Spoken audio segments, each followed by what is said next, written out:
Hello दोस्तों, the scary and YouTube channel पर आप सभी का स्वागत है।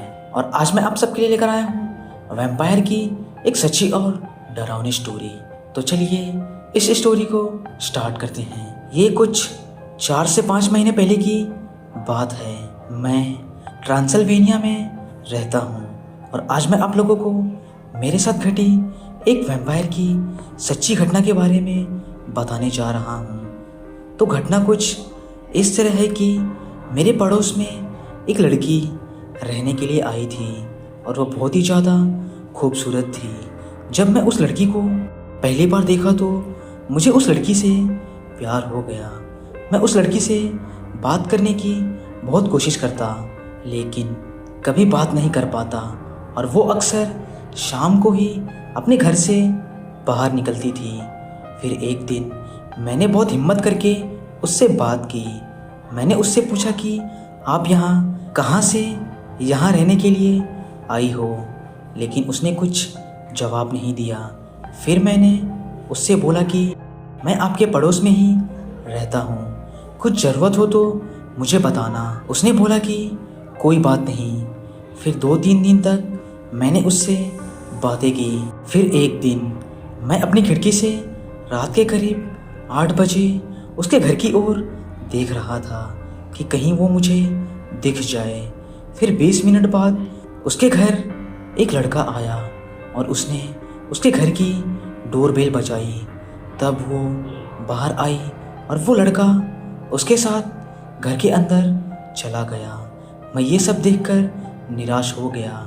फिर अगली रात को एक और लड़का उसके घर आया और वो भी उसके साथ घर के अंदर चला गया। अब मैं ये सब देखकर बहुत ही ज़्यादा निराश हो गया था। फिर करीब 2 दिन बाद एक और लड़का उसके घर आया और मुझे समझ नहीं आ रहा था कि ये सब क्या हो रहा है। मैंने सोचा कि अब मैं पता लगा के रहूँगा कि ये सब क्या चल रहा है। और एक बात मुझे समझ में नहीं आ रहा था कि वो लड़के वापस कब जाते हैं और जो भी लड़का उसके घर में जाता वो फिर कभी दिखाई नहीं देता। मैंने बहुत कोशिश की, लेकिन मुझे कुछ भी पता नहीं चला और ये सिलसिला कई दिनों तक चलता रहा। फिर एक दिन रात को वो अपनी कार लेकर कहीं जा रही थी। अब मुझे मौका मिल चुका था। वो जैसे ही बाहर गई, मैं तुरंत उसकी खिड़की से उसके घर के अंदर चला गया और यहाँ वहाँ देखने लगा, लेकिन मुझे कुछ भी दिखाई नहीं दिया। फिर मैं वापस अपने घर जाने के लिए जैसे ही खिड़की के पास पहुंचा, तभी मुझे उसके बेसमेंट से किसी के दर्द से कराहने की आवाज़ आई। मैं तुरंत उसके बेसमेंट में गया और मैंने जो देखा वो सब देखकर मेरे तो पसीने छूट गए।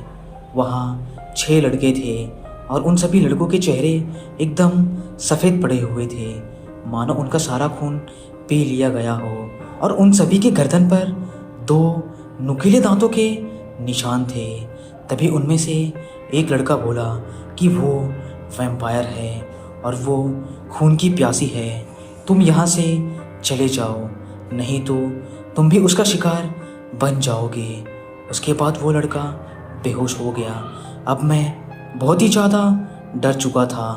तभी वो लड़की वापस आ गई। मैं तुरंत भागते हुए खिड़की से वापस अपने घर चला गया और उसको पता चल चुका था, उसको मेरी खून की स्मेल मिल चुकी थी। फिर 5 मिनट बाद मेरे घर की डोरबेल बजी और मेरी मम्मी ने दरवाज़ा खोला और वो वही थी। मैं बहुत डर चुका था।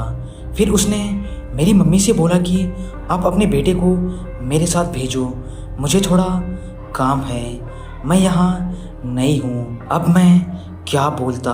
मैं डरता हुआ उसके साथ जाने लगा और वो मुझे अपने साथ अपने घर की ओर ले गई। फिर उसके बाद मुझे कुछ भी पता नहीं चला कि मेरे साथ क्या हुआ। और मेरी जब आँख खुली तो मैं अपने कमरे में था और वो वैम्पायर वहाँ से न जाने कहाँ चली गई और ना ही उसका कुछ पता चला और ना ही उन सभी लड़कों का। तो दोस्तों, आपको ये स्टोरी कैसी लगी आप हमें कमेंट करके ज़रूर बताएं। अगर आपको ये वीडियो पसंद आई तो हमारे चैनल को सब्सक्राइब करना ना भूलें